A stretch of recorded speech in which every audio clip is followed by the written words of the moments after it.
नमस्कार, चुनाव इंडिया का डेटा सेंटर में आपका स्वागत है। मैं हूं अदिति राजपूत। तो आज हम बात करने जा रहे हैं बिहार के मशहूर लिट्टी चोखा के चुनावी जायके की। 7वें चरण की अगर हम बात करें तो यहां पर बिहार की 8 सीटों पर मतदान होना है, जिसमें 2019 में जीत का स्वाद इन सभी 8 सीटों पर एनडीए ने चखा था। महागठबंधन के हाथ में कुछ भी नहीं आया था। ऐसे में ये देखना बहुत दिलचस्प होगा कि इस बार ये जो लड़ाई है ये कौन जीतने वाला है।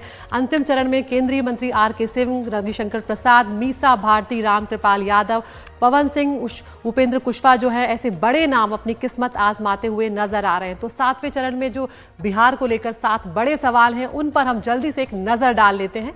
2019 का जायका बनाए रख पाएगा एनडीए, ये सबसे बड़ा सवाल है, क्योंकि 8 सीटों पर उसी ने जीत दर्ज की थी। और हम दूसरे सवाल की बात करें तो पाटलिपुत्र में मीसा भारती क्या रोक पाएंगी रामकृपाल यादव की हैट्रिक, ये एक बड़ा सवाल है। इसके अलावा पटना साहिब में रविशंकर को टक्कर दे पाएंगे मीरा कुमार के बेटे, ये भी एक बहुत बड़ा सवाल है। काराकाट सीट की बात करें तो यहां पर पवन सिंह खिलाड़ी या खेल बिगाड़ने वाले बनेंगे, ये देखना बेहद दिलचस्प होगा।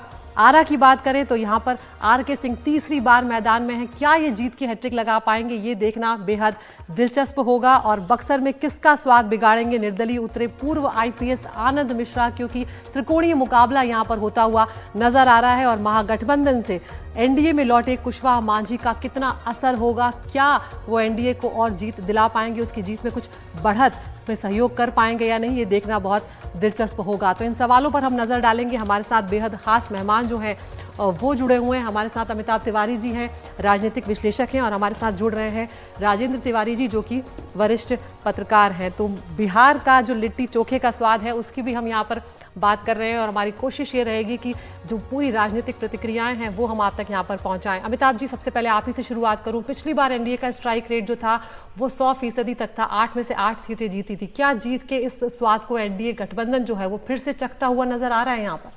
देखिए, 8 बाई 8 सीट अगर आपने जीता है तो इस बार थोड़ी मुश्किल हो सकती है। उसके बहुत सारे कारण हैं। बहुत सारे एमपीज तीसरी टर्म के लिए फाइट कर रहे हैं, यानी एंटी इनकम्बेंसी हो सकता है नेचुरल हो। नीतीश कुमार के फ्लिप फ्लॉप करने की वजह से थोड़े उनके इमेज में डेंट आया है। वहीं तेजस्वी यादव यूथ में पॉपुलर हैं, उन्होंने अपनी पॉपुलैरिटी बढ़ाई है।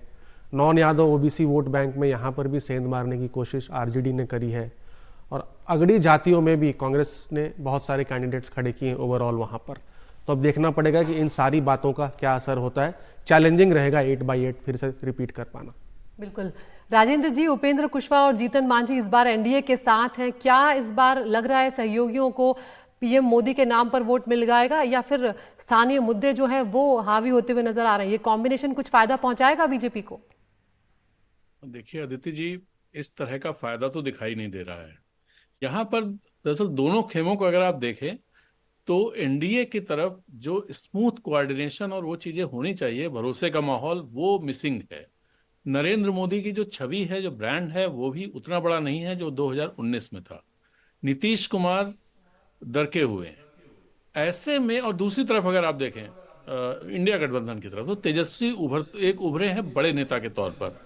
दूसरी बात, तीनों चारों पार्टियों के बीच में बहुत अच्छा कोऑर्डिनेशन है।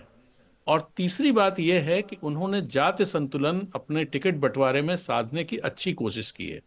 इसके चलते, और लोकल मुद्दे हैं, इसके चलते हो क्या रहा है कि हर जगह, लगभग हर जगह बिहार में कांटे की टक्कर की स्थिति बन गई है। और इस 7वें चरण की जो 8 सीटें हैं, इनमें आप देखिए 3 सीटें जेडीयू के पास थी पिछली बार, और 5 सीटें थी भारतीय जनता पार्टी के पास। जो जेडीयू के पास थी, इस बार उसमें से सिर्फ 1 सीट जेडीयू के पास है, नालंदा की, और एक और है जहानाबाद।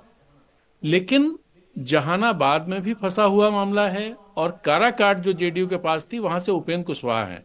उपेंद्र कुशवाहा की दिक्कत यह हुई कि वहां से पवन सिंह, जिनको आसनसोल में पहले टिकट दिया था भारतीय जनता पार्टी ने, वो फिर उसके बाद उन्होंने विड्रॉ किया वहां से, और यहाँ निर्दलीय खड़े हो गए हैं। बिल्कुल। राजेंद्र, यहाँ पर एक बार हम पाटलिपुत्र सीट पर भी चलते हैं। अमिताभ जी, अगर यहाँ पर बात करें तो रामकृपाल यादव और मीसा भारती एक बार फिर से आमने सामने, बहुत कम मार्जिन से पिछली बार मीसा भारती जीती थी। रामकृपाल जी के लिए पीएम खुद प्रचार कर रहे थे, मीसा भारती के लिए राहुल गांधी, और यहाँ खुद लालू यादव जो है उनके लिए अग्नि परीक्षा है।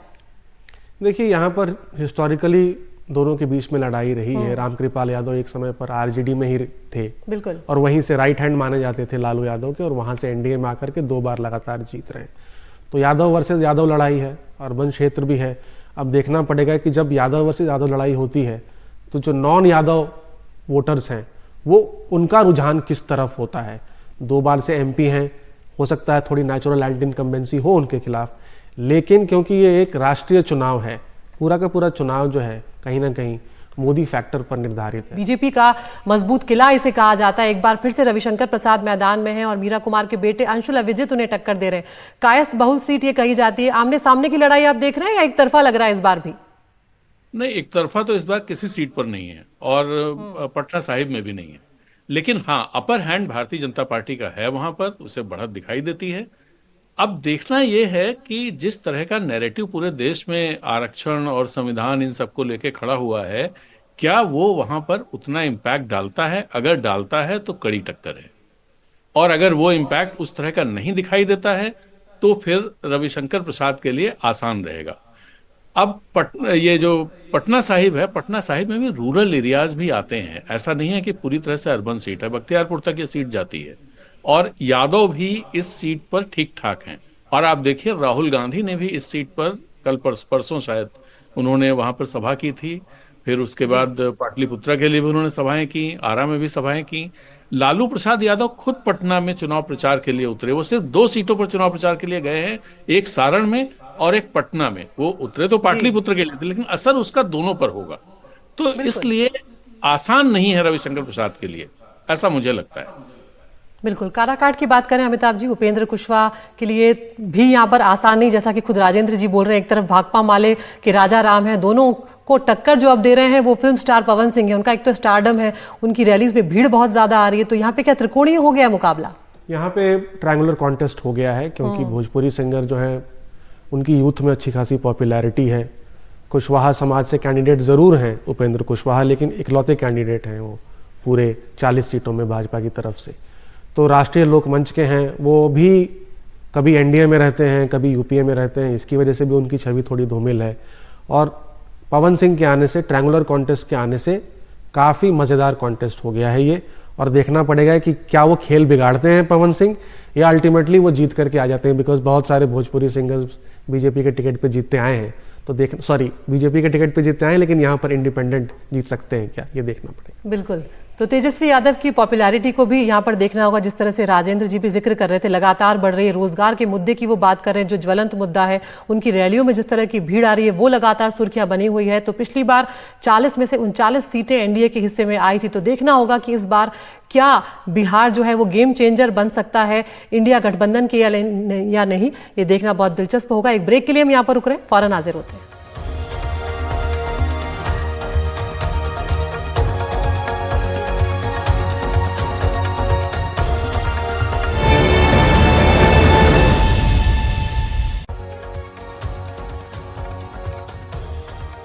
तो ब्रेक के बाद चुनाव इंडिया का डेटा सेंटर में फिर से एक बार आपका स्वागत है। आरा सीट की अगर यहाँ पर बात करें तो इस बार हॉट सीट वो है केंद्रीय मंत्री आरके सिंह तीसरी बार अपनी किस्मत आजमा रहे हैं और सीपीआई एमएल के सुदामा प्रसाद जो हैं उनके साथ उनका मुकाबला है।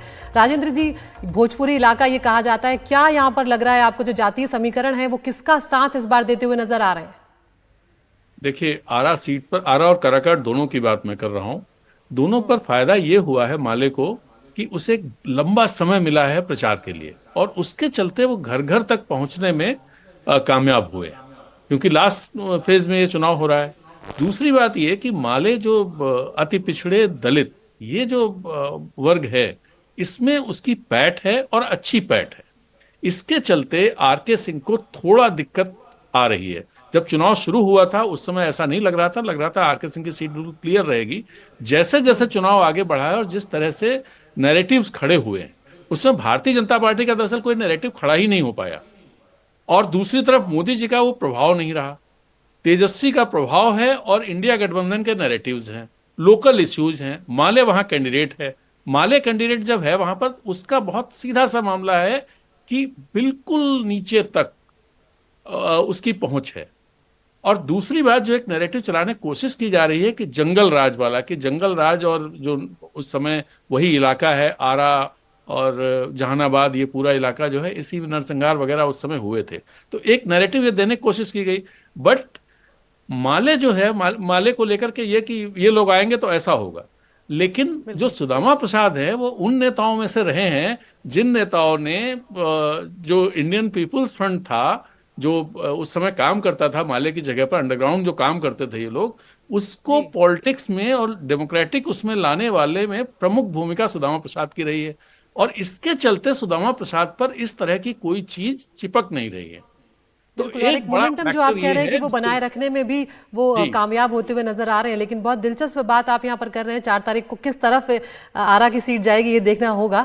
बक्सर की अगर बात करें अमिताभ जी, यहाँ पर तो अश्विनी चौबे का टिकट काटा गया था, बीजेपी ने मिथिलेश तिवारी जो है उन्हें मैदान में उतारा है। आरजेडी के पूर्व मंत्री सुधाकर सिंह के बीच में जोरदार लड़ाई यहाँ पर देखने को मिल रही है, लेकिन पूर्व IPS आनंद मिश्रा जो है वो यहाँ पर निर्दलीय मैदान में उतरे हैं और त्रिकोणीय बना दिया, क्योंकि ब्राह्मण समाज से वो आते हैं, दूसरा की स्थानीय जनता में उनका प्रभाव है। तो यहाँ पर क्या लग रहा है आपको?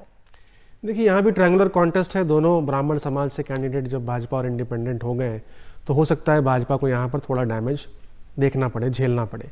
लेकिन अल्टीमेटली हम जब देखते हैं कि इंडिपेंडेंट्स का प्रदर्शन लोकसभा चुनाव वर्सेस विधानसभा चुनाव, इन दोनों में काफ़ी डिफरेंस होता है। लोकसभा चुनाव में उतना प्रभाव इंडिपेंडेंट्स का नहीं होता जितना एक विधानसभा चुनाव में होता है। यहाँ पर जो 4 सीटों पे हो रहा है चुनाव, बक्सर, काराकाट, आरा, सासाराम, ये रोहतास क्षेत्र में आते हैं जहां 2020 में विधानसभा में आरजेडी ने अच्छी खासी पैठ बना ली थी अपनी, लेकिन ये बनारस और पूर्वांचल से भी सटा हुआ इलाका है। तो जब लोकसभा का चुनाव होता है, तो जब मोदी जी यहां से लड़े थे 14-19 में, तभी बीजेपी को यहां पर एडवांटेज मिला था, क्योंकि आसपास का इलाका है, 3 घंटे में आप सासाराम पहुंच सकते हैं वहां से। तो उस असर को भी देखना पड़ेगा कि वो फैक्टर भी कितना काम करता है इस बार। बिल्कुल, आप दोनों का, मेहमानों का बहुत बहुत शुक्रिया। देखना होगा कि क्या मुद्दे इस बार हावी हैं या प्रधानमंत्री की जो छवि है वो एक बार फिर मुद्दों पर हावी होती है और एनडीए गठबंधन यहाँ पर इन 8 सीटों पर एक बार फिर बढ़त बनाता है। 4 जून का अब इंतजार रहेगा, आखिरी चरण का मतदान है। आप लोगों की अगर सीट पर मतदान है तो अपने वोट का इस्तेमाल जरूर करें। इस बुलेटिन में इतना ही। नमस्कार।